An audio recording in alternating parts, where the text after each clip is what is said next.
When I walk up in the lounge, this is who I see. I see Grandmaster Johnny staring his pretty face at me. Welcome, ladies and gentlemen, and everyone in between. I'm your co-host of Ludic Loungecast, Antonicus Maximus, but Anthony to my friends. And making its grand return. My grand return from the other side of the island via last time. But it sounded like you and Brandon had a hell of a time, Johnny. Yeah. Brandon honestly was quite the hit, and to be honest, we'll be having him on more because he's so fantastic and handsome. Oh, absolutely. I was, not only did I edit that and had a good time editing it, but just the banter back and forth. I was like, holy crap, you guys know your stuff, and I'm sitting here and I'm just the one who's pretty and juggles when you and I do this thing. Oh, please give yourself some credit. Give yourself some freaking credit, man. And the dulcet tones you are now hearing is your co-host, John Soros. Hello, everyone. Hello there. Hello there. Kenobi. General Kenobi. Wow, that was a great General Grievous. I didn't know you did a General Grievous. Oh, whoa. General Coronavirus, more like it. Oh, file that. File that one. I don't want to. Speaking of General Kenobi and General Grievous, I wish the Star Wars Clone Wars anime that they did before, like the Clone Wars CGI, the Genndy Tartakovsky one, right? That little 20-episode short one. That's like 2D animated, not 3D. Yeah, exactly.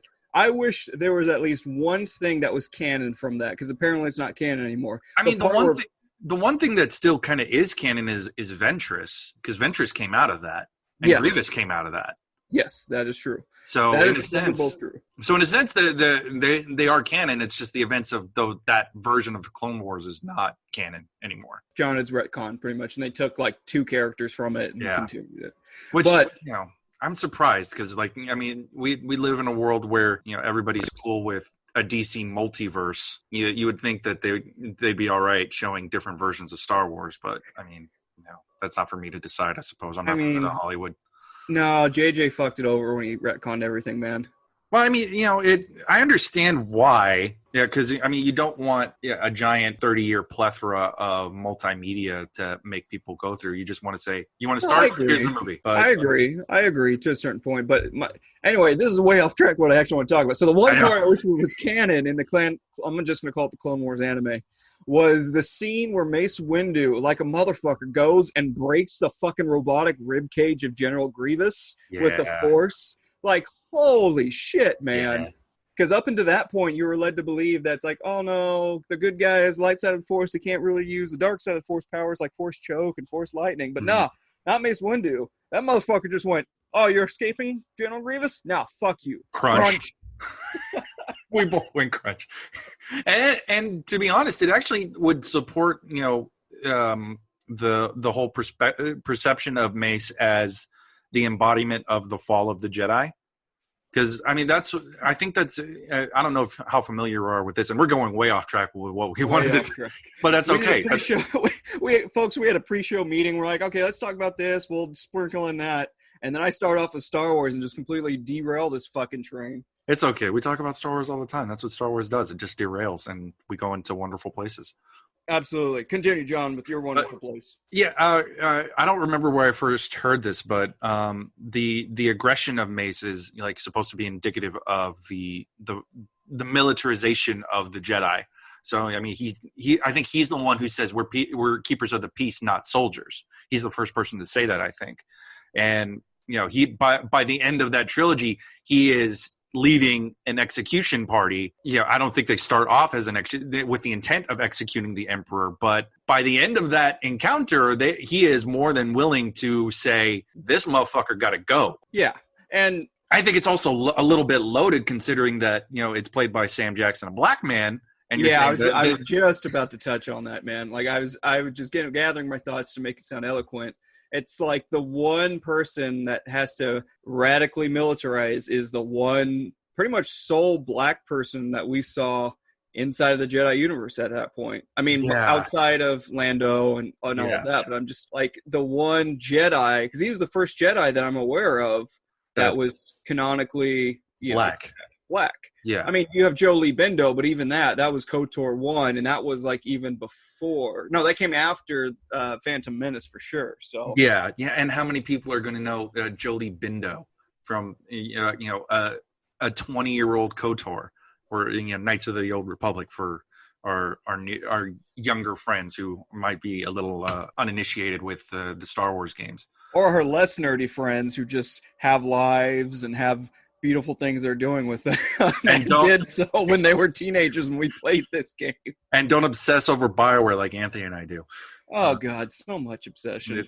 We got comments about BioWare too. So that's gonna be coming up. That's gonna be coming up. But yeah, no, I'm 100% with you. I find it odd that the black man is the one that's supposed to be the example of the militarization of the Jedi. I mean, there's a lot of other characters that you probably could have done, but I get why you use the actor of Sam Jackson and all of his talent to kind of get that across, but it's just odd. I wish that, I think that's just the nature of the prequels. They have so many interesting ideas, but I don't think, and my feeling on Lucas has softened because I honestly feel bad for him because he got a lot of unnecessary abuse as far as I'm concerned from fans. But I think if he had a few more people telling him this might not be the way to go, we like the idea, let's try it this way. Yeah, no, I think that would have been different. And it goes to show that the prequel trilogy, for those of you uninitiated, George Lucas pretty much had sole control over every little minor piece, whereas in the OG trilogy he had producers, he had like creative writers, editors, and stuff like that were helping him along his path. He was still the guy in charge, but there was a lot more input from other parties in the original trilogy, as opposed to coming to it almost like 10 years later with the legacy of Star Wars behind you saying, I can do this because I made it. And everyone's just like, well, yeah, that makes sense. Yeah, you're the guy. Let's go. You're the guy.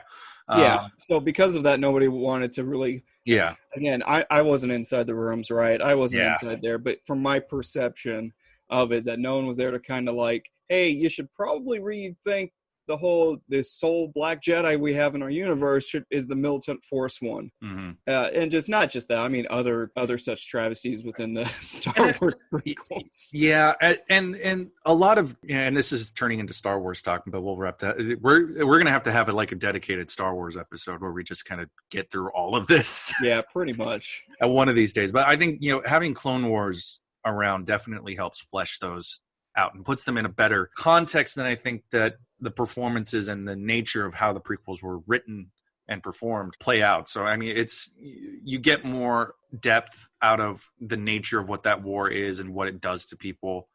Not saying that it's completely flawless. There's a lot of lulls in Clone Wars as far as I'm concerned. And folks, we're talking about the Clone Wars that's now on Disney Plus, that was on Cartoon Network for the longest time. Yes. So we're talking about the 3D animated series, essentially, is what we're discussing currently. For those of you a little jumping back and forth. It's Star Wars can be a little bit of a mess, and lately I've been debating, and I think I've mentioned it before, how essential are these multimedia things that are coming out? It's just like the Thrawn book, the last two Thrawn books kind of just eliminated that for me, where it's just I don't know how much this adds. I mean, I like seeing him Thrawn up against Vader, and that's not surprising because you want to see that considering Thrawn's legacy. In the expanded universe and how that series was important in particular. But it's just I mean, I guess that happened, but they keep saying it matters, but it's just everything that we see kind of implies that not really. I mean, it's just there to consume, and it's just, that's a whole nother soapbox. So I think it's probably time that we jump off to the next realm. Absolutely. Otherwise we're just going to get stuck in the Sarlaac pit even more. So what I wanted to start off this with, our loyal listeners of Ludic Loungecast, was talking about our recent stream on Twitch that we did. And by we, I mean, of course, our counterparts, our ring announcers of Johnny Colombo and Anthony Cassidy. Good guys, those guys. Great guys, those guys, actually. So those of you who are listening now, who were a part of that, who were able to watch it, we thank you from the bottom of our hearts. Honestly, it was the most fun I think I've had in a very long time playing video games. And I think it was just an amazing experience. We had a highlight of 10 people at one point watching us, a high point, that is. And I was just speechless, which is hard because I was a ring commentator commenting on some of the wrestling like, going on in the ring. But at one point, I took a moment to myself going, holy hell, like we actually did this thing. This thing is actually we got a show happening. We got a show, buddy. Had a show. So, yeah. And I just like to take a moment to thank a friend of the Loungecast, Kyle Hades _Harold on Twitter, and I believe that's probably his handle. That's his Twitch handle too. Yeah. So Kyle, we appreciate you, helping out and jumping in. It's greatly appreciated, sir. And one of these days we'll have you on this thing. I hope. I hope. Yeah. So. I mean, we're looking to make it a regular occurrence on Twitch. We're working out new things to do streaming wise, and some of them might be a little bit more creative than others. Like I know Anthony, we were talking about Star Wars Squadrons and maybe doing something on that when it came out, but that's very far down the future. But if you have any ideas, please reach out to us. Absolutely. At the Ludic Lounge @gmail.com, at Ludic Lounge on Twitter, and on our Facebook page. The Ludic at the Ludic Lounge. So absolutely willing to hear all ideas and maybe talk them out in the air and make fun of some of the really bad ones. No idea is a bad idea until we say so. That's our motto here at the Ludic Loungecast.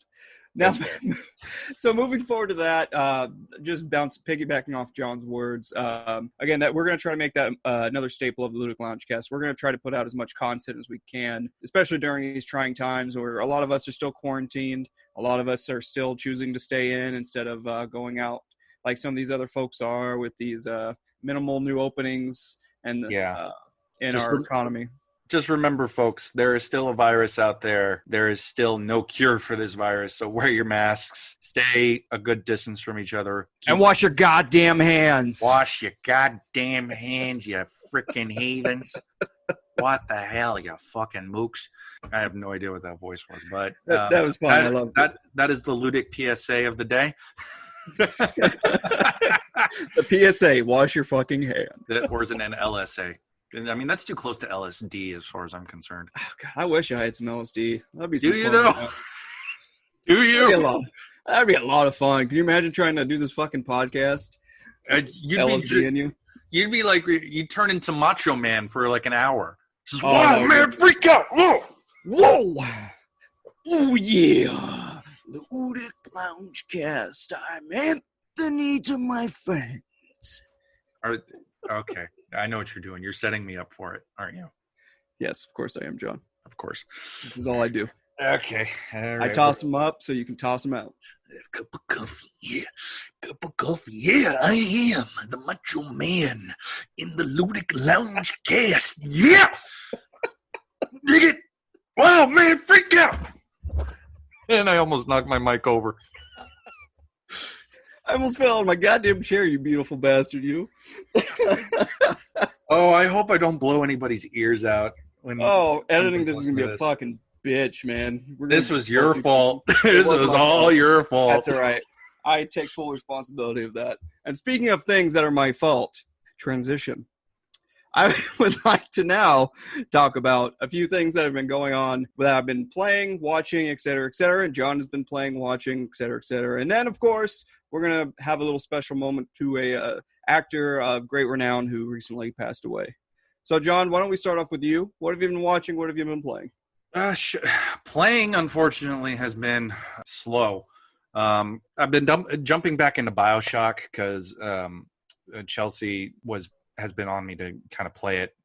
Not too much. I mean, she understands that my attention span kind of goes left, right, and all over the place. But so what you're saying is Chelsea's asking you to, if you would be so kind as to play BioShock. Would you kindly play BioShock?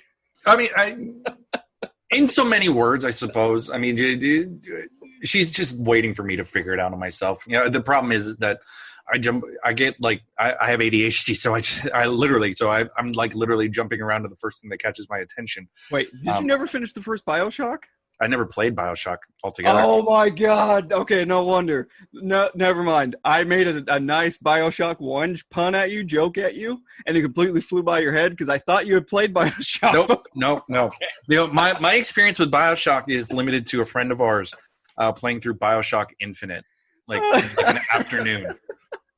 or the span of like 24 hours. So that's like the limit of my experience with Bioshock. No, and I'm not laughing at you. I know. The folks at home who played the first Bioshock who are listening are laughing right there with me because that joke was an excellent. So let me know when you get to the end of that joke. And then remember, Ludic Loungecast episode number 6, John. Well, I'm glad it's going to be recorded so I can look and listen back to that joke. But I mean, I'm enjoying it. You know, so far I feel like the first game is all atmosphere, and like the story just feels like minimal, and maybe that's what I'm having issue with in the hook of it. Yeah, it's just like the world is cool, the design is cool, but it's just not enough to keep me going. From like, I know when I started playing it, it was more I got distracted by something else. I think it was like God of War. Yeah, it came out around the same summer where a lot of these games dropped. I want to say it was 06, 07, something like that when Bioshock dropped. And around that time, Mass Effect 2 was dropping, or Mass Effect 1 dropped. So anyway, I know it was like smack down the middle of Mass Effect, God of War, it was like Call that, of Duty, stuff like that. That early era of the 360 PS3 Wii generation.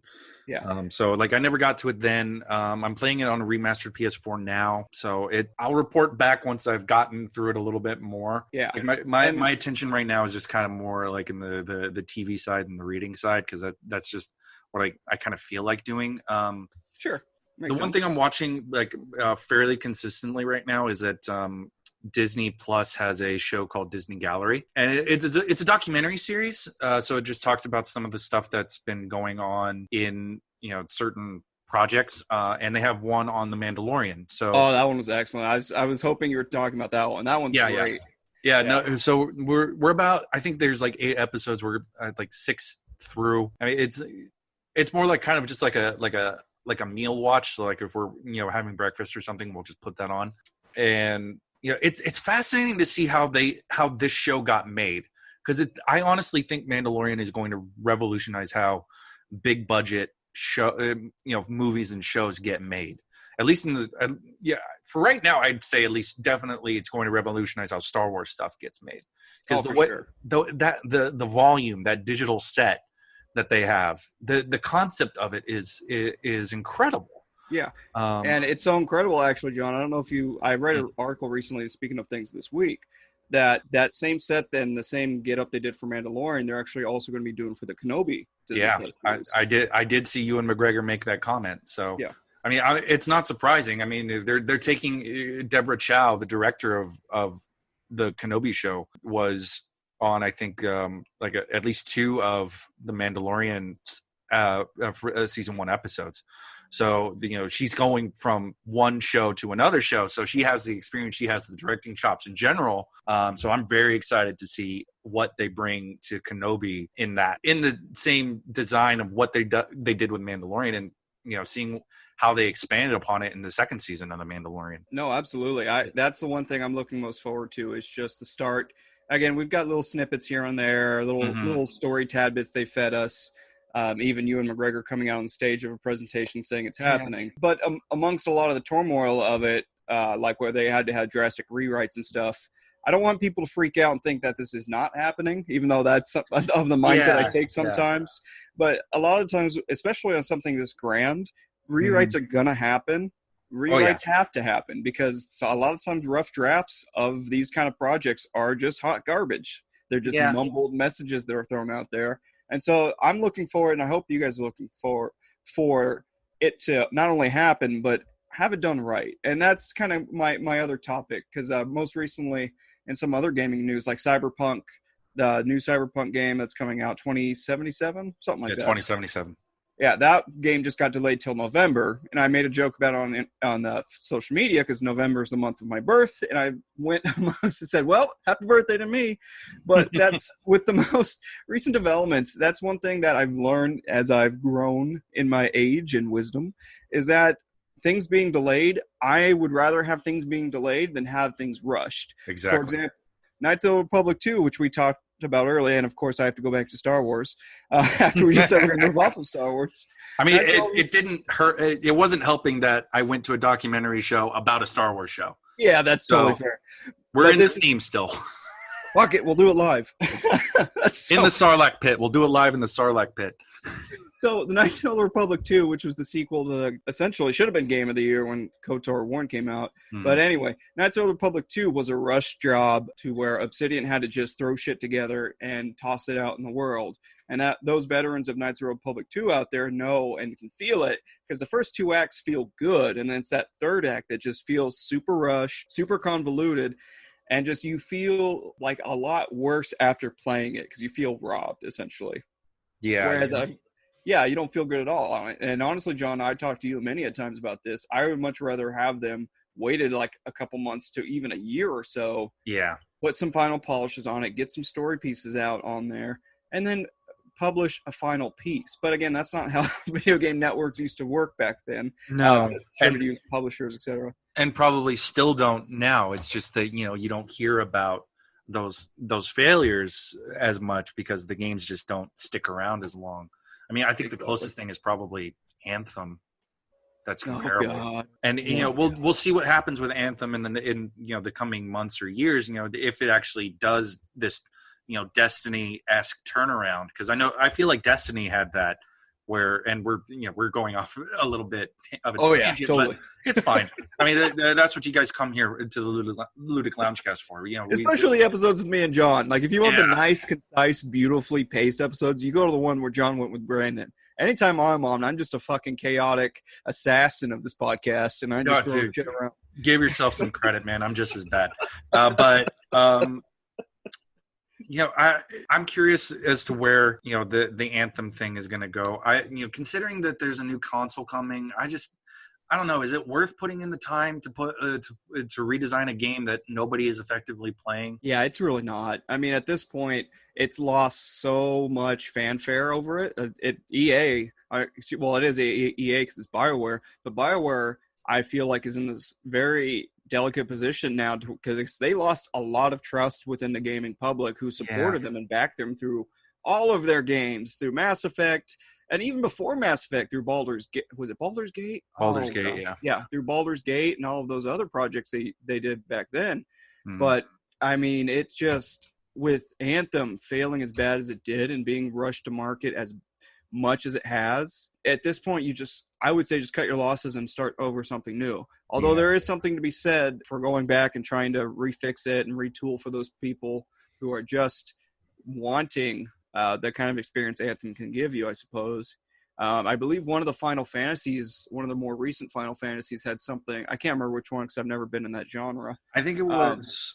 I think it was the 15. It's not 15 because 15 was a bigger one. Yeah, 14 is the MMO. I think it was 14. I think it was 14 actually because it was the MMO. Because it was supposed to be a little bit larger scale so that you can have more people playing. But I mean that's off the top of my head, and I'd have to look it up and Yeah. But I mean, I know what you're talking about. I remember hearing that one of these Final Fantasies had some issue, and if 14 is the MMO, I mean, I wouldn't be surprised because I mean, MMOs are complex. It's like world. Excuse me. Edit point. No, we're gonna leave that shit in. Yeah, we're gonna leave that shit in. We're gonna leave that shit in because it's funny. World of Warcraft. Now that I can actually say it, and not stumble over my damn tongue.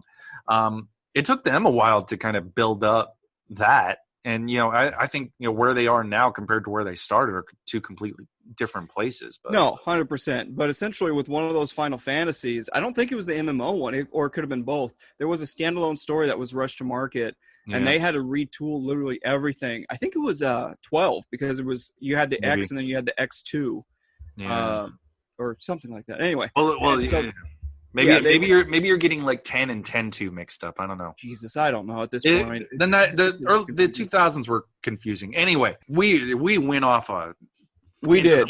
But the point of my Final Fantasy tangent. The point of the Final Fantasy tangent said they went back, they retooled, and they came out with a better edition, and fans loved them for it. Yeah. And that was the ending I tried to land. That's landing the plane. We landed it. It was up there for a while. Might have flown through a Sarlaac pit.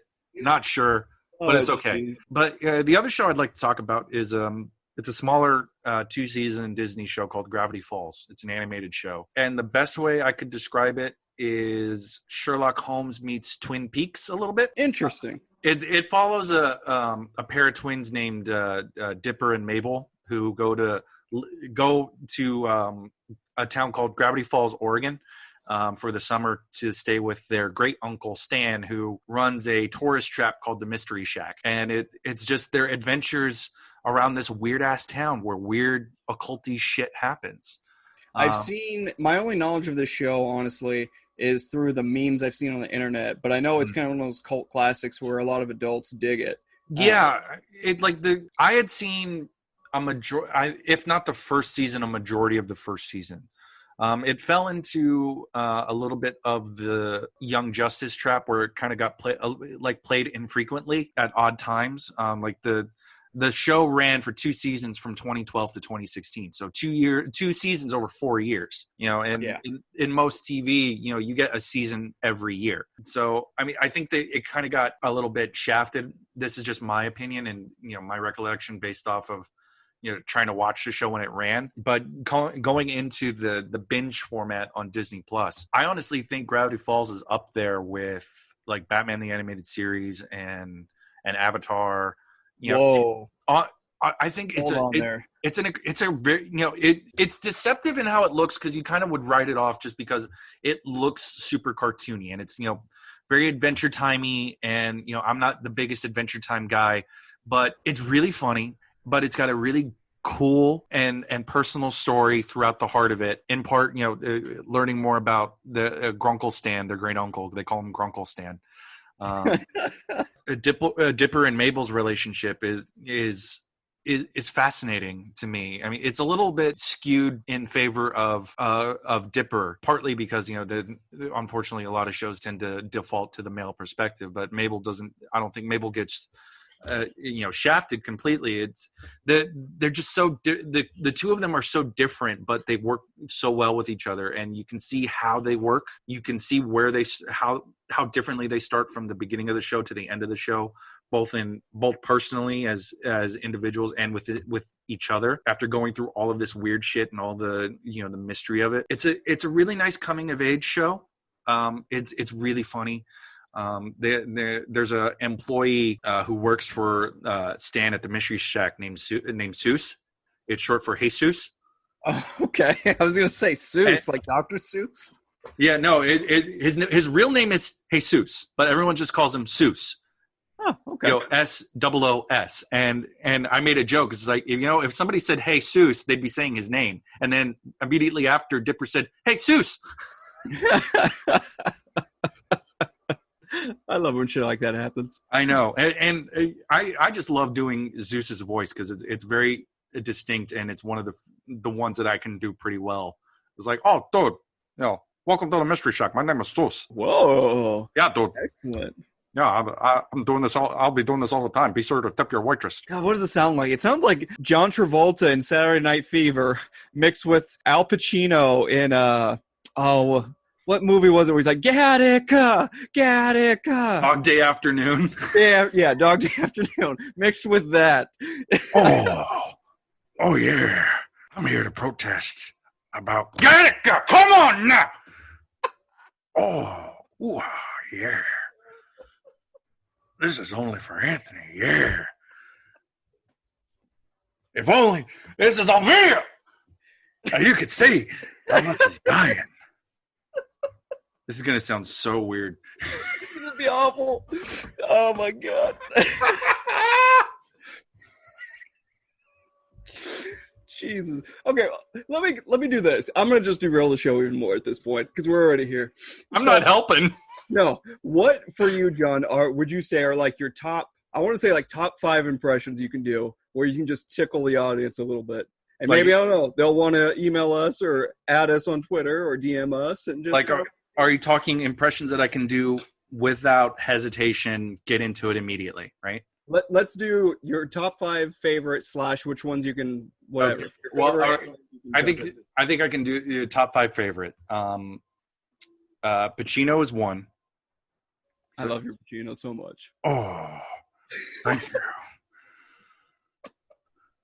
It's so nice to be here on Ludic Loungecast. Yeah. Ooh-ah. And John's doing Pacino from the movie Heat. And if you haven't seen the movie Heat, God almighty, you need to see the movie Heat. Because he's got a great ass! I shit you not, loyal listeners. At one point, Al Pacino in that movie goes off on a tangent and finishes his tangent off with that line John just threw at you. Oh, God. We're going off the rails, but I'm here for it. I'm here for it, man. I think Macho Man is another one too. I won't do Macho Man because it already happened. TV's Batman, Adam West. Quick, Robin! The Joker has poisoned Gotham City's reservoir. Quick to the bat holes. We haven't a moment to lose. Holy strawberries, Batman! We're sharing a jam. I gave you that joke. Yes. It's the one thing Burt Ward never said in that show. I wish he did. And funny enough, that's the only line I can remember from Robin. I know. He gave me that he never said in the show. Well, it's always just holy something and then a pun related to whatever the something was, you know? That's the secret to it. Oh. Like, holy gunsmoke, Batman. We're in a gun jam or something. I screwed that one up, but whatever. That's okay. I enjoyed it. I'm here for it. I really like doing sauce. Like, do it. Come on, sauce. No, it's one of the newer ones, so Anthony's not really attached to it. But it sounds like Pacino in Scarface. That's where it is. Tony Montana. Yeah, it's like that in just a deeper, more slurring version. You got a little wiener and some tiny nuts, okay? That's Dana Carvey from Master of Disguise, a movie that you hate. But doing Pacino, so it works. Should just make my chair squeak extra loudly for you on that one. Oh, God. For those of you, that's an inside joke, because as I edit these episodes, John has a squeaky-ass chair that is the bane of my existence. That I may have just gotten out of because I realized I was in it. Thank you. I appreciate that greatly. Okay, so we got Al Pacino. We have Batman, TV's Batman, Adam West. That's right, Zeus. Citizen. We have Zeus. So we're rounding up a top three, and you got two more. No, we got four. We got Pacino, Macho Man. Oh, there you go. Zeus and Adam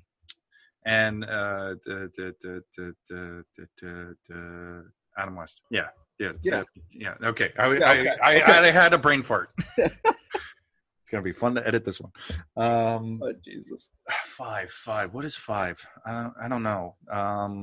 This is my Schwarzenegger. What are you doing over there? Why are you laughing? It's probably going to be a bad Schwarzenegger, but that's one I like doing. Oh, it came off pretty good, man. It came off pretty good. Thank you.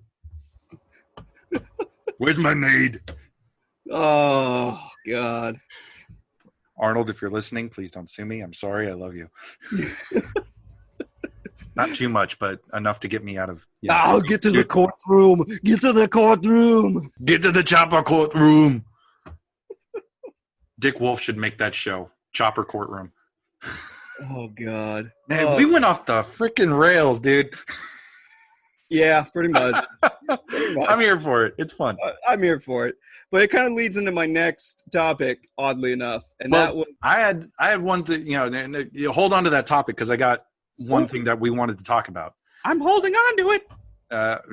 Thank you, Mickey. Oh, boy. Oh, boy. I'm here at the Ludic Loungecast. Honestly, your Mickey's better than mine. Yeah, I'm telling you, yours sounds like you just did a rail of coke, like I mentioned a couple episodes ago, man. It's I'm doing Mickey in the 80s, man.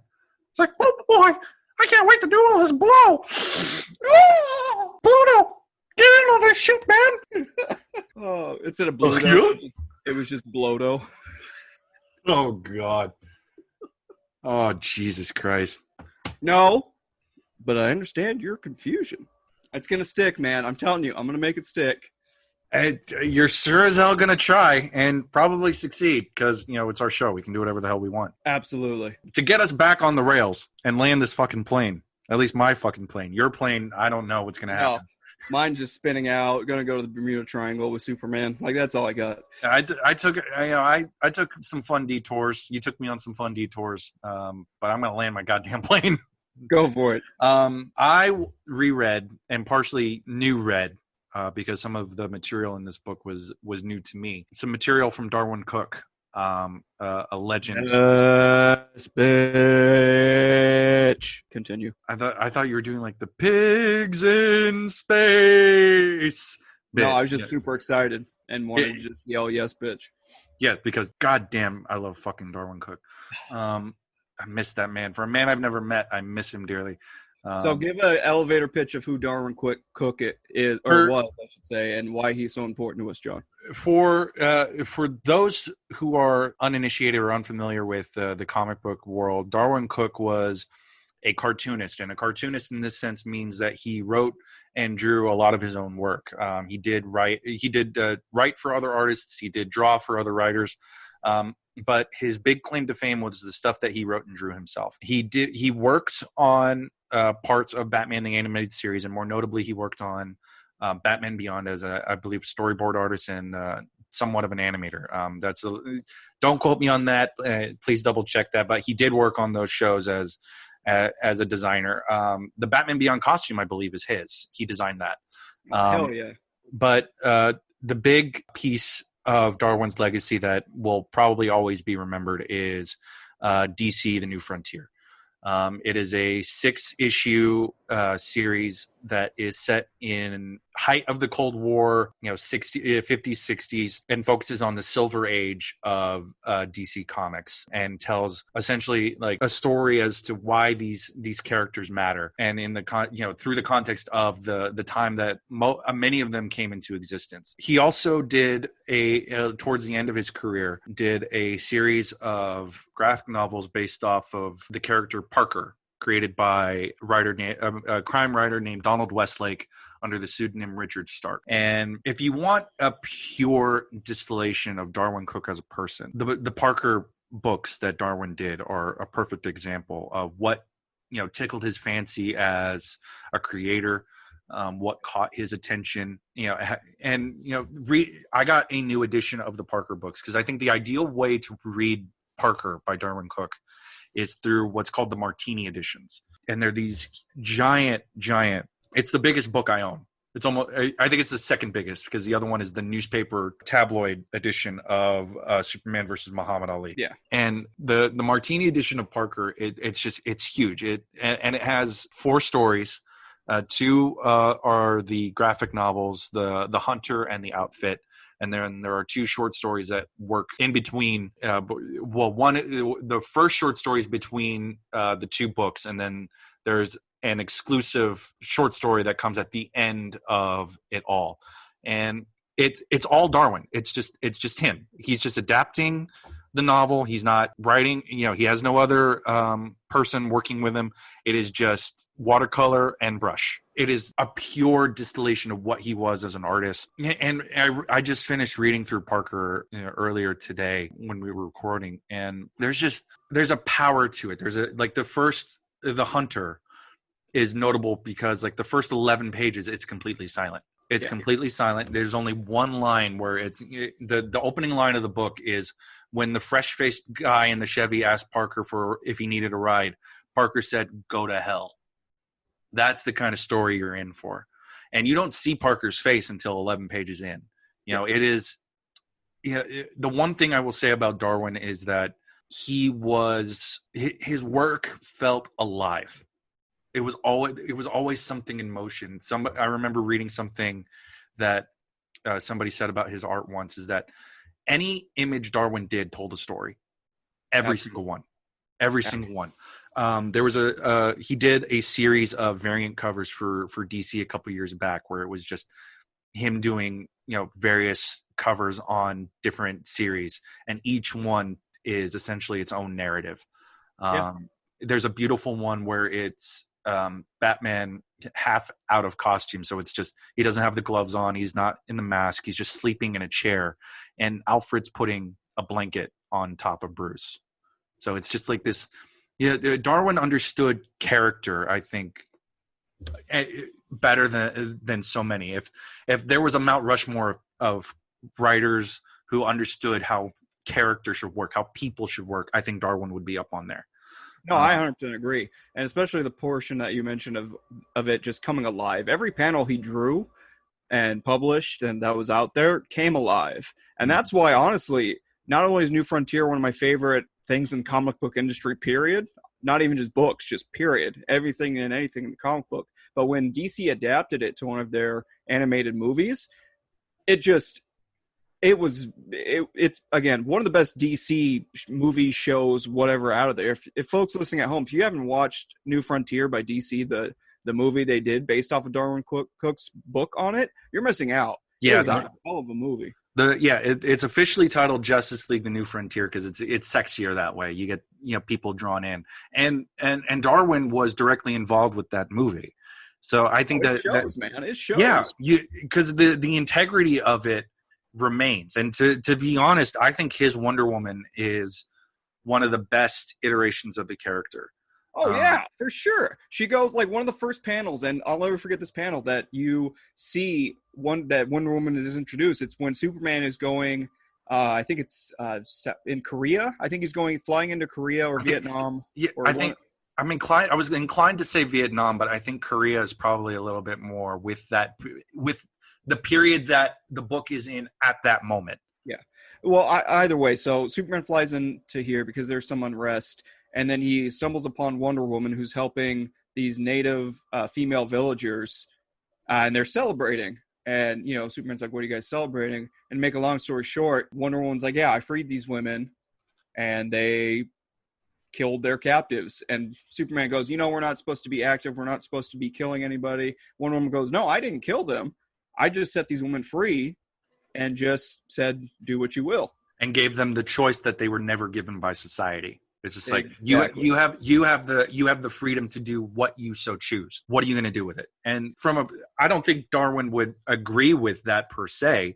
I mean, there was something in the Martini edition of Parker where he said, there's an interview that precedes all of the books, and he talks about how there are certain things because Parker and a lot of the other characters they assault women, which should never be condoned. And Darwin is just like, when it comes to those things, and I'm not able to get there, I'll take a step back and come to it the next day or some other time. It's not it's never. And I say that because earlier I said that the books are a reflection of him. It's not a complete reflection of him as a person. It's just he's able to embody what the characters he's portraying so well, and they come off so alive because he puts that energy into that work. And I remember something that you told me, Anthony, about one of your favorite parts of New Frontier is that Superman just gets nerfed right out the gate, and they're like, oh shit, what do we do now? Yeah. So essentially an alien force comes and it's like, okay, we're going to take over the planet. Essentially, again, there's a lot more intricacies in it. I'm just giving you a grand broad brush over it. And then the aliens show up. Superman's like, all right, I'll handle this, guys. It's fine. So he goes up and meet the alien. And the entire, well, they're not the Justice League yet, but all of these superheroes looking on, the United States military, just looking on, like, okay, Superman's going to handle it. And Superman tries to negotiate, and this alien just literally smacks him out of the sky into the ocean. And then you don't see Superman again until literally the very end. And so all of these heroes freak out. The United States Army freaks out because they're going, if our greatest warrior known to this world, Superman, can't handle this, how are we going to handle this? And essentially, to make a long story short, all the superheroes have to band together. The army has to band together, and then they get it done. And through a lot of politics, through a lot of all these other things that they have to overcome, because this is the height of McCarthyism, and how Darwin plays with McCarthyism via the vehicles of the superheroes is amazing and fantastic by itself. Mm-hmm. Yeah, it honestly, anything that Darwin has had his hands on comes highly recommended here at the Ludic Loungecast. If you want to do a deeper dive, Batman Ego was, I believe, his first published comics work, and comes in a very nice, handsome hardcover with a lot of his other Batman stuff. So if you want a quick taste, Batman Ego is the way to go. If you want to dive in, Parker or New Frontier is the way to go. But I miss that man on the regular. It hurts me to realize that he's never going to do something new again. And it was like he was an older man. He was probably closer to my mom's age, but it was just like, I know that he had so much more to give to the fans and to himself. It's a shame that he got sick like that, and to hear the stories about him, he seemed like a beautiful saint of a man. So to Darwin Cook, even though this is not any kind of anniversary, we miss you dearly. Absolutely. And you know what? That's the thing about not just with Darwin Cook, but just with people in general. You don't have to remember people in general on a certain specific day. And that's, I think, the beauty of people that you perceive that are closest to you, is remembering them in minor moments, like a random day at 6:00 at night Pacific Standard Time, on a podcast, that we just want to remember him and just praise him.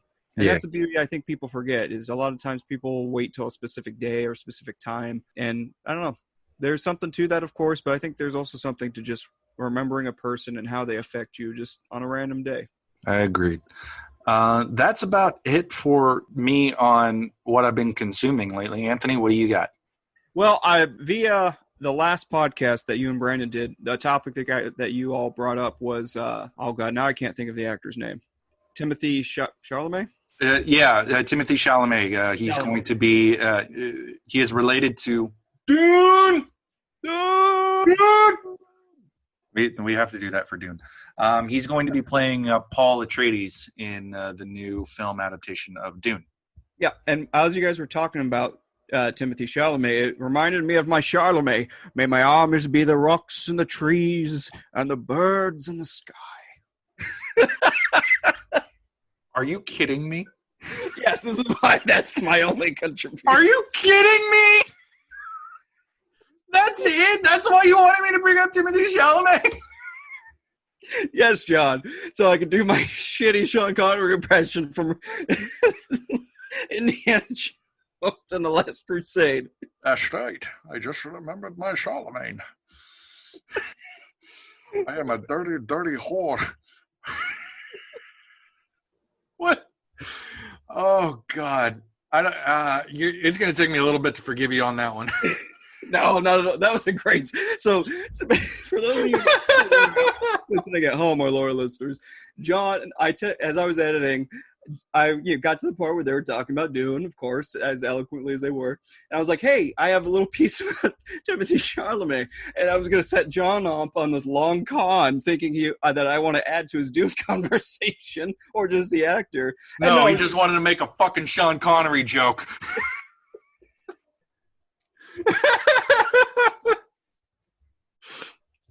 Oh, God, buddy, I love you. But Jesus, that was ham-fisted. Oh, absolutely. Ham-fisted, no lube, just working it like a puppet. It's all pink in the dark. On those things you see where it's like, where they're talking about video game characters or comic book characters, and they're like, this guy is true neutral, this guy is lawful neutral, this guy is chaotic bad. Yeah. I feel like here on the Ludic Loungecast, I'm just chaotic good. And that's my standing. What does that make me then? Lawful good? Lawful neutral? I don't know. I would go lawful good, leaning towards lawful neutral. I mean, probably. I wouldn't be surprised. I mean, it's hard to kind of gauge that for myself, to be frank. But anyway, now that you've gotten your Chalamet and your Charlemagne out of your system, what you got? Oh, God. So what I've been – where do I even begin?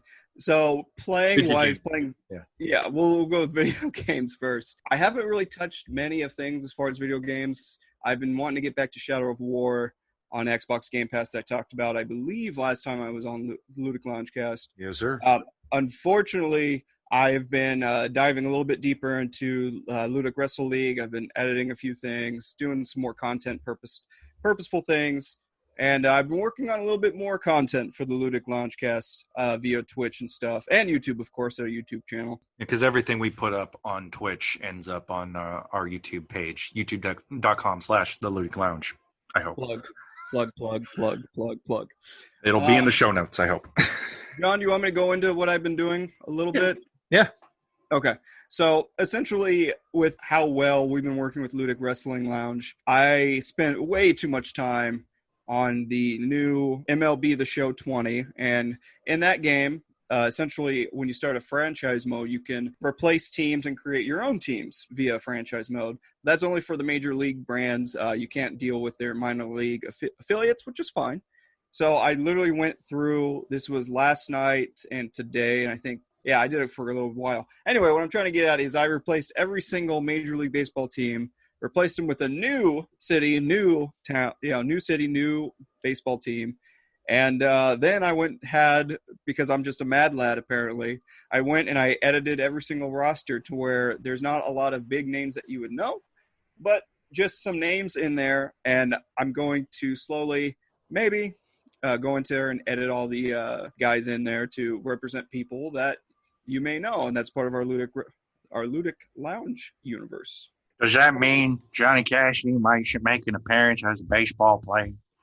As a baseball player, and then what I'd like to do, and Why did I leave out Peter Falk in my top 5? What the hell? Yeah, I was kind of shocked. I was going to touch on it, but we just springboard into it. Fucking swap out Zeus. Put in Peter Falk. There we go. Problem solved. Back to you. So speaking of Peter Falk and Johnny Colombo there, what I'd like to do is something similar we did to our wrestling broadcast. And do something similar to where we simulate baseball games with our made-up teams and our made-up cities and our made-up stadiums, and just have commentators as either John or our contracted one, Anthony Cassidy and Johnny Colombo, or maybe some fresh faces, because you never know here at the Ludic Loungecast. Yeah, dude, I can talk about baseball all the time, dude. Yeah, no, we're looking to work into some streaming stuff on Twitch just to kind of give us some gaming content, just because we like playing games, and also some streaming content because we know that's something people like to do. Yeah, absolutely. And like I said, if it's not for you, that's fine. My goal ultimately when I was creating this podcast, and it's based off of one of the podcasts I listen to, the Dan Lebitard Show with Stu Gots, and I'm going to plug them even though they don't need them. What they do on their show is they have their main show like we have here in Ludic Loungecast, and then they have different podcasts that are different flavors from different people and stuff like that. And their whole concept is like, these are all menu items. You don't have to order every single one of these menu items. You can order the things you like, but we want to give you a taste of all these other ones in case you want to listen. And I took that kind of to heart because I thought that was such a cool concept. And eventually I wanted to go out and branch on similar things like that, which is why we came out with the Ludic Lives. I have another few things I want to do as far as other podcasts for this platform, and then the wrestling streaming, now the baseball streaming if we'll get to it. Again, just little flavors of all these different things. Just a giant menu here for the Ludic Lounge. And again, it may not be for everyone, and that's fine. But it's certainly for us. It's certainly for us. And then if you guys just love the baseball league when we do it, great. If you're just strictly wrestling fans, even better. And if there's something we're missing, something you guys wish we could be doing, let us know, man. Twitter, Facebook, YouTube. If you know us that close, text us. Hell, I don't care. Just let us know. Yeah, no, I got a message from a listener. Hi, Jen. Thank you for listening. Who praised our episode content, even the bonus episode too. So, hey, we got compliments. We got Game Boy fans. To shout out to our buddy Nick, who had a Game Boy flashback. You beautiful bastard, you Nick. We're probably gonna have him on, right? Yeah, I talked to him. I talked to him about it. He's in the midst of moving cross country, which I know all about. So he said around maybe September he wouldn't mind jumping on. But I've got something for him. I'd like to have him on. I'd like to have him and his beautiful newly wife of about a year, Jen. Hi, Jen. My Jen, not the other Jen we just talked about, different Jen. I'd like to have them. Yeah. We know a lot of Jens, actually, oddly enough. I know. It's a common name, just like John. But there's only one John Soros. And that's all that matters here at the Ludic. Actually, there's two. Oh, yeah, because of the story you told last No! You know what the Russian version of John is? What is it? Ivan. Shut the fuck up. Yep. No, I learned that reading Tom Clancy when I was in high school. So Ivan Drago from Rocky IV? He's basically John, yeah. John Drago? Yeah. You know what? Fuck it. We got to create a new character where you're just John Drago. If he dies, he dies.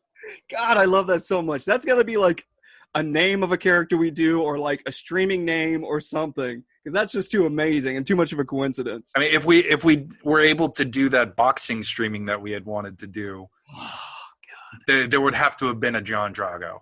Yes, absolutely. If we find a way, I still want to find a fucking way to do it, and maybe one day we will. If we have to get Fight Night for like the 360 and just do it that way, shit, I'll do it. Yeah. So essentially, going behind the curtain a little bit, folks. So the original reason we kind of started the Ludic Wrestle Lounge, actually not even close. It is the reason why was originally John and I were watching a boxing match when ESPN was putting on old boxing matches. It was a marathon of like big boxing matches, and Anthony's in Hawaii, I'm watching from California, and we're just texting each other. It's like, God damn, boxing's great. And we want to do something similar with like Fight Night, where we're just sitting here announcing people beating the holy hell of each other. Fight Night round 3 is like one of the seminal things in our friendship. That and Resident Evil 4. Oh, that's right. We got to talk about that story. We got to tell that story. But we'll tell it after we finish with the explanation. But so we talked about finding a boxing game to do on Twitch, and then we would just fake comment like we do in the Wrestle Lounge. It's just that I don't have a console to play the last Fight Night game that they have out. It's available to play on, I think, on the Xbox, but PlayStation does not. The closest thing that we would do is the UFC, and neither Anthony and I feel like doing UFC was close to what we felt like doing. So Anthony came across the wrestling thing, and that allowed a lot more flexibility, and we ultimately ran with it. Yeah. I mean, you get to be goofy with a lot of these characters, and the way wrestling is, it allows room for that. So we just ran with it. So hopefully one day we do the boxing thing, but it all depends on what the market wants, and if they, not necessarily the Ludic market, which is our market, but the gaming market as a whole. If boxing makes a resurgence enough to warrant its own game again. Yeah, but hopefully. Well, I mean, we'll see how that goes. But now moving on to our Resident Evil 4 story. Speaking of old video games, this is for Brandon because I alluded to it when I had him on. But it's something that has to be done with Anthony and I. Yeah, exactly. So for those of you who don't know John and I have been lifelong friends since freshman year of high school.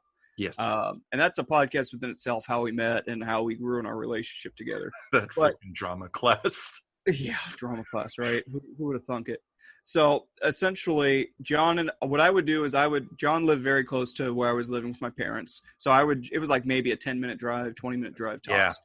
So I would go over to John's house a lot, either after school or on weekends, whatever have you, whenever we weren't busy. And I would go over and I would just watch John like tackle a bunch of these fucking games. Or have yourself chime in if we had like multiplayer games. Oh yeah, for sure. I would just hanging out. That's all we would do. So I had borrowed a copy of Resident Evil 4 from a friend. I had like bought a GameCube for like $20 off of somebody I knew in school. And I called Anthony up. It's like, hey, you want to come over? I'm going to start Resident Evil 4. And he's like, right on, I'm there. So he came over. I just started. And the opening of Resident Evil 4 is very kind of subdued. It's very just like, it's creating the atmosphere. It's creating, the tension. It's setting you up so that, you have to deal with all the weird shit that happens in that village. Absolutely. And mind you, I've had no experience with scary games. I've never played Dead Space or any of the other Resident Evils because that's just not my market. That's not my bag, baby. It's certainly mine. Yeah, that's John's bag. And I'm like, okay, whatever. I'll support it. I'll want to hang out with my buddy. I'll dip my toe into this, spooky game series. So I arrived at John's house, and like I said, John's booting it up, and it's just – it's laying it on thick with the environment, and me and John were just glued in because we're like, holy shit, this is down. And we're sitting at the edge of my bed because I'm playing it in my bedroom, and we're just watching, and Anthony and I are just intent, looking at the TV, just slow, and I'm slowly moving Leon forward, and it's dead quiet, absolutely dead quiet, and the opening level, you walk into this cabin. And it's just dead quiet. You're walking in this cabin. There's a fire going. It's quiet. It's dead quiet. And then you hear this. To which Anthony and I went, ah! Yes. And just leapt back in total fear. For like 5 minutes, he and I just looked at each other, just breathing, going, "You okay?" Like, yeah, you okay? Did that just happen? Yeah, that just happened. And it wasn't even like it was somebody just coughing. It wasn't like a monster appeared or like you're dying. It was just literally somebody coughing. But we were just so on edge. Waiting for something to happen. And then the most anticlimactic thing happened and we shit ourselves. Oh, my God. And that Metaphorically, was like, of course. Metaphorically, of course. And I think that was like the last time I saw anything Resident Evil 4 related. Yeah, because I broke you. I mean, that's fair. I can break a lot of things. Oh, man. But here's my thing with scary games. Like, it's not for me, and I ever established that, because to me, life is scary enough, and I don't need to experience it via a scary platform like a Resident Evil. But I know it's a niche for some people. It's definitely a genre people love, people enjoy, and I'm all for it, man. Yeah. So, games. Games. I told you I'd take your plane somewhere. Games! So, yeah, outside of the baseball league, that was the last thing I was doing, honestly. As far as things I'm watching, when my lovely wife and I are together, we are still pushing through the series Parks and Rec. We're on the series beginning of where Chris Pratt was starting to become Star-Lord. So he goes from chubby to kind of hunky? Yeah, and I love the explanation behind it, because all it is that Adam Scott and Chris Pratt are walking together, and they're like in a trip overseas or something. They're walking together, and it's just like a side comment. They're just Adam Scott's like, "Wow, you're looking good. You lost a lot of weight." And Chris Pratt goes, "Oh, yeah. No, I lost about, I think he said like 50 pounds or something." He's like, "Yep, lost about 50 pounds. I just stopped drinking beer." And Adam Scott was like, "How much beer were you drinking?" And Chris Pratt was like, "Yeah, a lot." And that's the explanation. You don't get anything. It's just that's the explanation. I mean, classic. That was more or less his explanation in real life too. So, I mean, yeah, it's just so perfect, man. They just nail it, and then I love the fact they just never touch upon it again. Yeah. And how long did the show run after he got Guardians? It wasn't that long, was it? No, it was like, I think that's its final season, or maybe like a season after that. But he wasn't in every episode because his excuse was he was staying behind in Europe to help this super rich dude run a non-charity or a non-profit charity. It's a whole to-do. You have to kind of watch the series to understand how it got to that point. But it made sense for the world and everything. All right. And outside of that, when I'm by myself and watching something or in the background, I'm trudging through JoJo's Bizarre Adventure, the third portion of that. How are you feeling on that? Because Chelsea and I tried it, and it was very gonzo, but I think too intense of that for us. So we haven't really dived back into it. I'm curious about it. So I'd like to jump in more, but it's just like it's crazy, that show. Oh yeah, it's fucking crazy. It's, if you look at it as a satire of anime. Okay. That's how I'm viewing it. Like a One Punch Man. Kind of, yeah, essentially. Like if you're watching it just as a satire and anime, because all the characters are over the top. It's like a soap opera. Mm-hmm. It's gay as hell, and I'm all for it, man. Yeah, no, I got that vibe. Oh, man, it's just super awesome. Super awesome. And I'm not saying anything any other JoJo fan hasn't said. So it's great. I like who the third JoJo is. I'm just saying third JoJo because it's the easiest way. His name's Jotaro. I like his character. I like a lot of side characters. I don't think he's been my favorite Avatar of the series. I think, and I'm using Avatar as just main character, not like Avatar: The Last Airbender. I don't think he's my favorite one of the series so far, but he's still just a fun Avatar, fun vehicle for the show. And I'm really enjoying it. I think I am like halfway done with the season, but the season's got like 20 something episodes, man. It's a long ass season. Yeah, that's typical of anime and of that particular genre. The fighty type. They typically go for 20 something. Oh yeah, so much so. I mean, a lot of the anime sequences, the fight scenes are great. I love the animation. Like I said, it's fucking bonkers crazy. But as I'm watching it, it's just a satire on anime. That's why I'm not like, oh, this doesn't make any sense. Like, oh, why are they just doing that? Why is this character like that? I'm like, dude, it's a soap opera. That's over the top. It's meant to not necessarily make the most sense at times. No, not at all. And that's how I'm watching it and enjoying it. So if you're wanting to jump back into it, John, if you just use it from that viewpoint, Okay. I think that would kind of help your mind kind of wrap around the universe a little bit more. I'll give it a shot. See if that changes things for me. Yep. Outside of that, like I said, that's just been it, man. Like that's all I've been watching. I know it's been like a light week. Yeah, super. When it comes to that stuff, at least. I've been doing a lot of behind the scenes stuff for the podcast, really more than anything. You want to talk about EA? Yeah, let's fucking jump into that. So yeah, man. Yeah, pain in the ass. Electronic Arts, the video game company, came out with their showcase of some of their upcoming games. It's all arising out of the vacuum of no EA because of COVID. So all of the game companies are now essentially following the Nintendo model of just showing off their stuff on their own. This PlayStation did it not too long ago, and you should be, by the time this episode releases, our PlayStation State of Plays thoughts will have been released. So this is. And if you're looking for the more serious, in-depth one, listen to John's. If you're looking for the one that's like, I got a couple things to say about this shit, and that's it, listen to mine. Mine's like 10 minutes long. John's goes into this beautiful discussion of every single game, every single panel. I learned a lot editing it. Shut your beautiful goddamn face. I didn't go into everything. I just went into the things that caught my attention. Yeah, but that's all that's important anyway. And you were doing what was catching your attention, and it was just more big picture stuff. I was. John, I'm feeding you a compliment, man. I'm feeding you a fucking compliment. Just take it and just swallow it. No. Just let it go down your throat. It's fine. You're making this a lot. You're dirtier than it should be, but I'm okay with it. And that's what matters. Yeah. So EA, like I said, was no E3. John misspoke and said no EA. It was no E3, which is the Electronic Arts Festival. Thank you.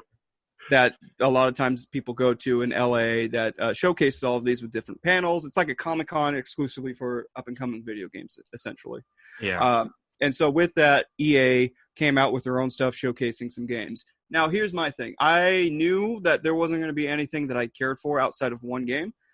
With EA, the games I actually care for and the brands I care for fall under their sub-company BioWare, which they bought about a decade ago, roughly.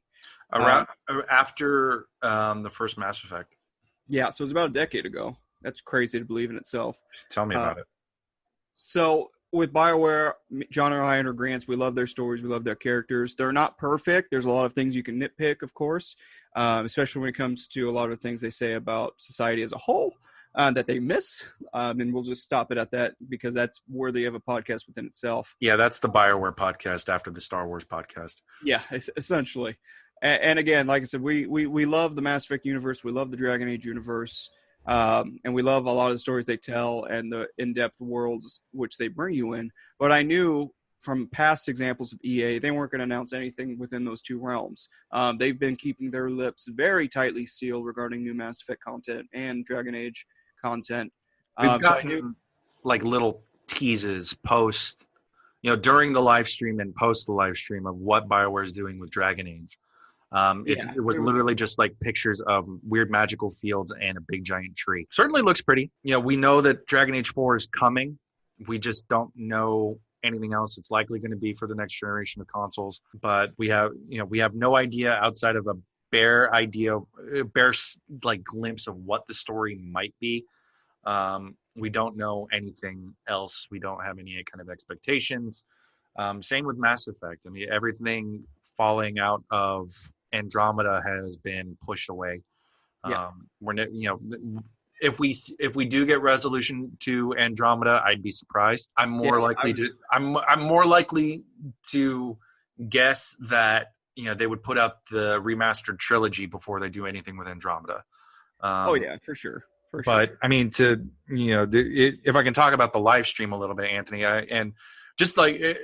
I'll talk about it more in general because I think you were going there. But ultimately, I kind of felt like this presentation of theirs was a little bit lackluster, disappointing a little bit more. Not to discredit the work of the many developers and programmers. I'm sure they're doing all they can, considering they're probably working from home too. For sure. And it's more just a reflection of my personal taste as a gamer. A lot of the games just didn't really catch my attention. I mean, they opened up the live stream with Apex Legends, and Anthony, I know you're not playing that. I know I'm not playing that. And that's not to belittle anybody playing it, but it's just, it's clear that EA is seeing where the market is right now and is catering to that. And that market is, these massive shooters a la Apex Legends and like Fortnite. And it's Apex Legends is essentially kind of like a Fortnite. It's a battle royale game where it's versus everyone. And you're just going in and having a big bloody brawl, essentially, which is not our cup of tea, unfortunately. Yeah, no. I mean, you and I kind of tend to default to single player games and some of the games that you and I can do together on occasion, but primarily it's single player stuff. What I do like, though, it was hearing that Apex Legends was going to be a big cross-play game. So you'd be able to play it on Steam and PC and all the game consoles, including Switch, which they're now coming to. Meaning Apex Legends is now going to be available on Nintendo Switch. They talked about The Sims. Yay. I mean, I don't know. I don't even have the time to like delve into that in my real life. I don't know if I have time to delve into it on the Sims type stuff on a digital scape. Yeah, it's a great life simulator. It's a great thing. I always think of my younger sister, Mary. Big shout out to you when I think of Sims, just because that was her one game I remember her playing and really loving it and loving the world. And it got me interested in Sims, to be honest with you. So we used to spend a lot of time together, either just one of us playing or together. So I have fond memories of it. Yeah. And it's one of those things where the Sims will like suck you in for like a day straight of like no eating, no sleeping. And then you put it away and you're like, okay, I'm done with that. Yeah. The other thing that they're doing a remaster of Command & Conquer, which is an old real-time strategy game, which I have fond memories of because I played it a little bit, and so did my brother when we were kids. But I mean, it's that's a very niche thing for those who want to play it again. I mean, my interest in RTS is kind of just more or less vanished. But I mean, I still, that might change when I start Banner Saga. But we'll deal with that. Banner Saga takes a different kind of a stage to it, though. It's more of not just one battle to another battle. It's actually story and stuff in between it. But I digress. Go ahead, John. I apologize. No worries. That's what we're here for. I'm gonna skip the Star Wars talk because we're gonna talk about that briefly before we get to our tribute corner, because I'm starting to hit the dinner time for myself. So. We have a hard net workout today, unfortunately, folks. So we're gonna wrap it up here. Like, I kind of hated the fact that they ended the EA stream on a weird ass reveal for Skate 4. I mean, it's just like, they were just like, it's a special surprise, Skate 4, huh? Yeah, and that was my reaction. Yeah, and it's off the coattails of the Tony Hawk remakes coming off, so it's like, exactly. Oh, okay, that's nice. I played those games a lot when I was a kid, just because I was not coordinating enough to skateboard when everybody around me was seeming to learn how to skateboard. But like me, like 10 years after that, I tried those games. I was not good at it. Best of luck to those of you who do love it and are good at it. But I just was like, eh. Yeah, I enjoy. I never played the Skate franchise ones, but the Tony Hawk ones I enjoyed and had some fun with. Again, I could never skateboard myself, but I had a good time within those worlds. But again, like I saw the remasters coming out, I'm like, I don't really have a need to go back to those. No, what does have me excited, and part of it I think is the nature, to bring it back to Star Wars again, because this is looking like to be the Star Wars podcast. I think we talked about it a little bit earlier on. It's like Squadrons looks really good. Absolutely. Yeah, and I don't know if it's why, John? Do you know why it looks so goddamn good? And I'm bringing this mic super close to my face and super close to the camera so you can see me and feel my intent. Is because Wedge motherfucking Antilles is in the trailer, which I touched upon. I took like 5 minutes out of my 10-minute solo podcast to talk about that, John. For those of you not aware, Anthony has an intense love of Star Wars character Wedge Antilles. Wedge Antilles is the best. Red 2, my homie. Well, we'll let people go back to your solo thoughts on the PlayStation State of Play so that they can hear your Wedge-gasm. There's not enough episodes for me to do enough justice for Wedge Antilles. I think one of these days we should just release an episode where it's just you talking about Wedge, and it's just an entire hour of you just going, Wedge! But even though I love Wedge Antilles, John, He could never drive a wedge between us here at the Ludic. I see what you did there. You beautiful son bitch. Tricky guy. There's a tricky guy over here. He's tricky. But yeah, no, Squadrons looks really great. 5x5 combat, which is a little surprising to me. I was expecting a little bit more bigger, but who knows? I mean, there's only so much the game can probably handle, I bet. Yeah, and for that experience, the Battlefront 2 game that came out a couple of years ago that they've continued to edit, I mean, has giant galactic space battles. So, yeah, I mean, and the one thing that caught my attention about what gameplay they did show, because they showed a lot more gameplay in this EA stream than they did in the initial announced trailer. It's how fast everything was. Fast! It's so fast, y'all. Fast. It's so fast. Going fast in space. Going so fast in space, it's blurry. Fast. We're going to have to put the video up on this one because no one's going to get that without it. I do. I got to warn the listeners now that I'm wearing a V-neck that's so V that you can almost see my navel. I was going to say, Anthony's wearing a V-neck so deep you could see his balls. It just bypasses his stomach and goes straight to his balls. And that's not because the V-neck's so low. It's just because I have ginormous testicles. That are tucked into your sock. They're tucked into my sock. Yeah, I'm really excited for Squadrons. You know, I think that's something that's game for our Ludic universe on Twitch. Absolutely. So we'll be figuring that out when we can in the near future. But I mean, that's kind of all I really have on EA. It was ultimately kind of just whatever. I mean, outside of the Star Wars stuff. I mean, we'll see what happens in the coming months. I imagine we're going to see a little bit more game stuff as the months go by, and you know. Oh yeah, they're not done. Like a lot of these companies aren't done showcasing stuff. Like there's still stuff behind the curtain that they haven't put a nice spit polish on to actually show footage on. So I know there's gonna be other things out there. I know that we're gonna have more. But I think small little tease was just not even enough for me for EA, honestly. Yeah, it was ultimate. A lot of the games I play do come from EA, so I was expecting a little bit more. But and two more things before we do our tribute. One, I did see that Nintendo announced that Pokemon Snap is coming for the Switch. That's cool.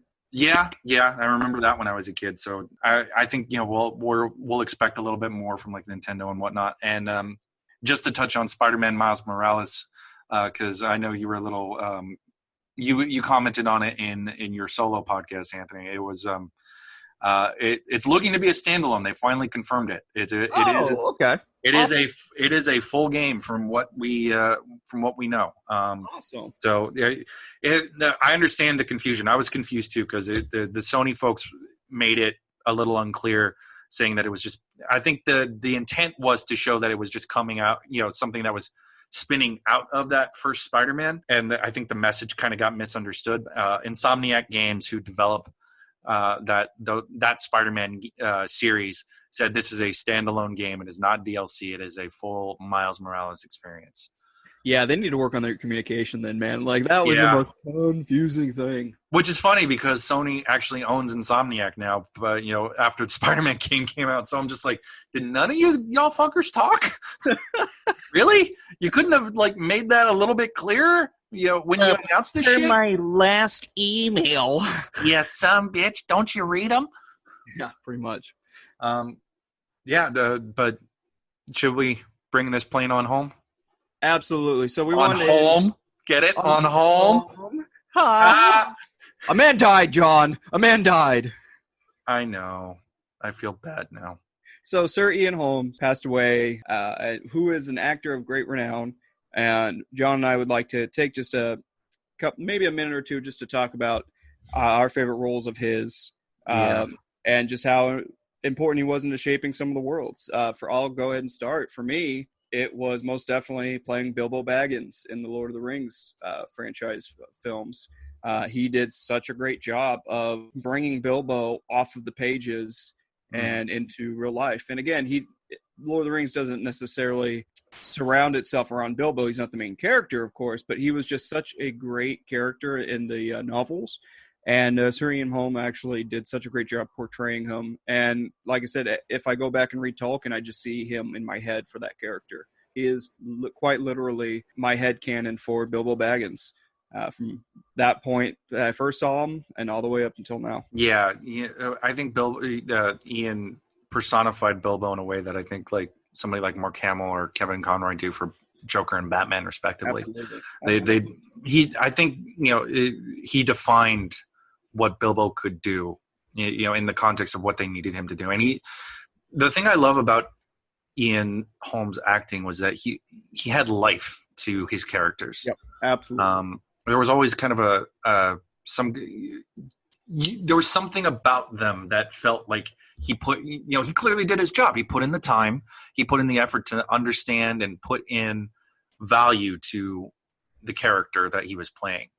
Not to step over your. No, absolutely not. That's a great added content for him, because again, he brought life to his character. He made you believe in whatever role he was playing, whether it was major roles or minor roles. He just made you believe that, okay, this man is in his craft at the height of it. And John was texting me when I told him about his passing, about how he played in King Lear, and I don't know, John, you were going to talk about that. I watched, I came to his Lear, I think after watching Ian McKellen do it, because I think Ian McKellen did it for the BBC, and I was just, I was in a period where I was just on this Shakespeare kick and looking at different adaptations of like certain plays, and like Lear especially. I think I've seen like 3 different versions of at least film Lear. Like Kurosawa did his own take on Lear in the movie Ran, RAN for those of you at home. What I loved about Ian Holm's Lear, though, is that he felt, and the thing about Lear is that he's deteriorating. He's an old king who's falling into dementia and old age. Holmes' Lear was like this petulant child, and just like a frustrated, whiny ball of angry energy. And that was one of the things that I thought of first when Anthony told me that he had passed. That was honestly one of the roles that I remember him most for. The other one, I always remember how funny he was. And I don't know how you see it in Bilbo for sure, because Bilbo is supposed to be charming, until you get to the underneath it all and how he's impacted by the ring. But I remember him in The Fifth Element. He was bitch. I was going to bring him up. yeah. I mean, he has a small part overall in The Fifth Element, but he's so good in that movie, and just quietly funny. Yeah, it's just really great. But to be quite honest, I think my favorite role of his is Ash in Alien. Yeah, that was a spooky ass creepy role, man. Oh my god, yeah. And from the jump, there's just the way he plays Ash is like, and I won't, even though it's like a 40-year-old movie, I'm not going to spoil it, because I think that's a movie that you should definitely go in a little bit cold to. Agreed. Absolutely agreed. And he plays Ash with just this eerie calm, and you find out later that there's more to it. That it's not just he's just like this cold person. There's more to Ash than I think anybody, the characters themselves realize, and you as the viewer do.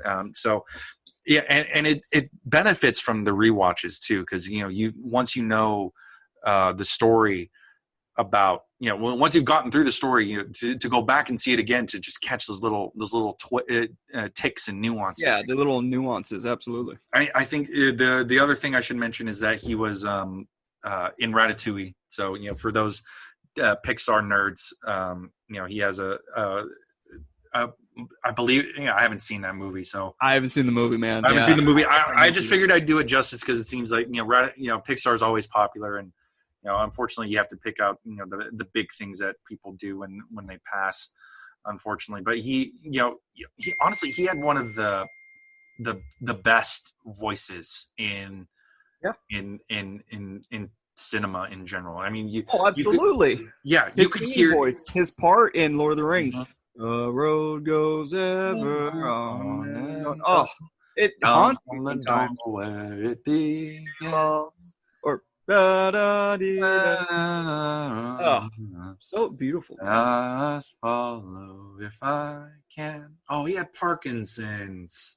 Yeah. Oh, poor guy. Yeah, that's what he passed from, unfortunately. Jeez. Well, to you, Ian Holm, we give you our traditional Ludic salute. You know, you've touched a lot of lives. You were a tremendous force in the industry. You had a hell of a life, and you will be missed, sir. Absolutely. Salute. Salute. If I had a drink, I'd drink it. Absolutely. So, folks, hope you liked my coming back to this podcast. Hope you. This was a barrel and a half of Ludic energy, if I do say so myself. Of Ludic Lunacy. Ludic Lunacy is probably, yeah.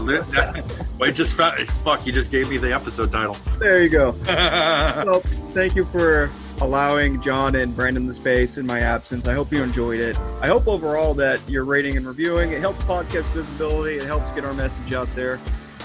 So please take the time, rate, review. If for some reason you don't understand podcasts, which is fine. I've actually had a conversation with somebody who told me, who's our age, who told me they don't understand how to work podcasts. All of these episodes. Yeah. Yep. Wow. Yeah. So I don't mean to disparage, but wow, I'm surprised. Yeah, so again, it's still kind of a newer platform for a lot of people. So if for some reason you can't find us on the podcatcher of your choice, Spotify, iTunes, or Spreaker, any of those other ones, you can definitely find us on our YouTube page, Ludic Lounge. All of these go straight up there, and you can listen to them via YouTube. And again, a lot of our content that we stream on Twitch and all that, they're there on our YouTube channel. So please, if you can't catch us here on the podcast, catch us there. And email us at theludiclounge@gmail.com. Or tweet at us at the Ludic Lounge. Or at Ludic Lounge. Yeah, if we're not tickling your fancy, if there's something you want us to go into, let us know. We're more than happy to talk about it. Or even, who knows? We may have you on to discuss the platform. Who knows? We're certainly going to have Brandon back. Absolutely. It's the popular one. And next time it'll be all three of us. And the Ludic Lunacy on that one, I swear to God. Yeah, I broke my laptop. That is true. That is true. The Ludic Lunacy just broke Anthony's laptop because instead of the duo podcast I was doing with Brandon, it was supposed to be all three of us. And then midway through recording, Anthony's laptop went and took a shit and died. Oh, man. It's coming back, though. I'll have it back within a week or so. So that's the good part. But anyway, I digress, and we're trying to land this plane. We're getting there. We're getting there. So I'd like to just thank you again for everything that you do to support us. Thank you again for all the kind words we've had. And just let us know. Let us know if there's something we can be doing to tickle a fancy of yours. So, John, as you always do, please send us off of this plane as only you can do, you beautiful bastard. Thank you, Anthony. And again, to echo Anthony's sentiments, we thank you for joining us tonight on the Ludic Loungecast, wherever you're listening to it, day or night. And we'd just like to leave you with this. Thank you for lounging with us. Bye, folks. Bye!